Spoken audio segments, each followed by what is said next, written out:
Un grand sommet à Paris pour lancer l'appel de Christchurch. 2 mois après la tuerie commise dans 2 mosquées de cette ville en Nouvelle-Zélande, Emmanuel Macron recevait une vingtaine de chefs d'État et de gouvernement pour mettre en commun les efforts de lutte contre la propagation de contenus haineux et violents sur Internet.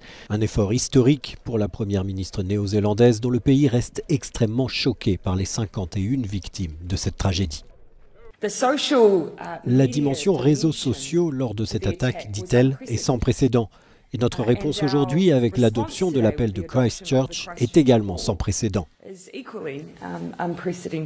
Contrer rapidement les vidéos virales, faire pression sur les plateformes pour retirer les contenus dangereux, voici les problématiques à l'ordre du jour. Et puis il y a tout un autre continent qui sont les contenus haineux, ou ce qui peut conduire à ces actions.